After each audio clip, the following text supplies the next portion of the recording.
Cal, BHP UK. Strapped to the dyno here we have a Yamaha Tenere 700. This is the rally version. It does have fitted some decat downpipes and an Akrapovic end can. Now this is a Euro 5 Plus bike. They have made some subtle changes to the emissions regulations for Euro 5 Plus. We no longer see the bikes running as rich as they did even at wide open throttle. One of the big differences is that we have a diagnostic lambda sensor behind the catalytic converter. Like we said, this has had the cat removed, so we're going to obviously have to program that out. Other than that, it's pretty much the same as a Euro 5. The architecture of the ECU is pretty much the same.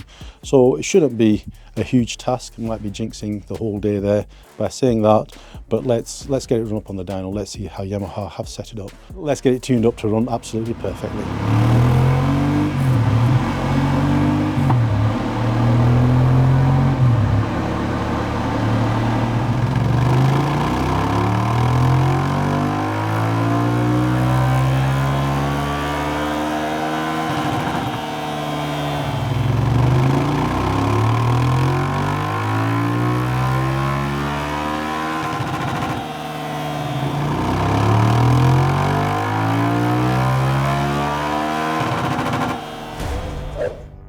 So the Euro 5 Plus Tenere 700, we're really happy with what we were able to do with this bike.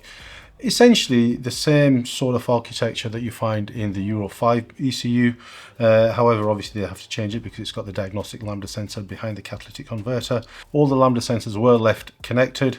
The front one was still operational, so we still get targets for the lambda maps on it. So the bike should run as Yamaha intended, with no real deletes done in the ECU to try and get around the lambda mapping. We've just put the targets in that we wanted. We managed to achieve absolute perfect fueling exactly where we wanted it.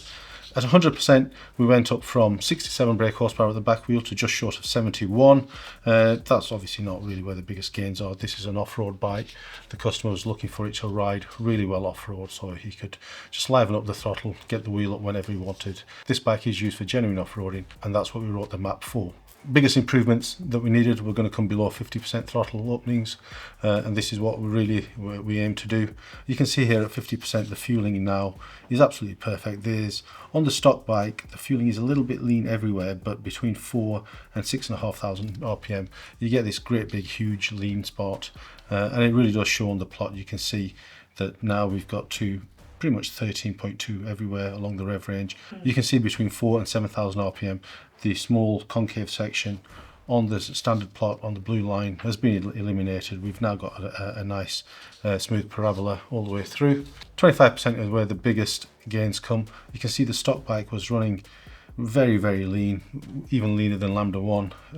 We find it was running about 15 to 1, and between 4 and 7 it got really lean. It actually went off the scale. We've managed to put all the fueling back in there. It's pretty much 13.2 across the rev range, and you can see the difference in the power delivery. We did do quite a lot of testing just to make sure it was nice and smooth on the dyno. The proof is in the pudding, and we're waiting for some feedback from the customer. We are sure he'll love it, but we will keep you posted. These bikes are available on our ECU Flasher, so should you not be local to us, you can buy one of these devices. It plugs into your diagnostic socket. You take a read of the engine ECU and send that file to us, and one of our map writers will modify it and send it back to you.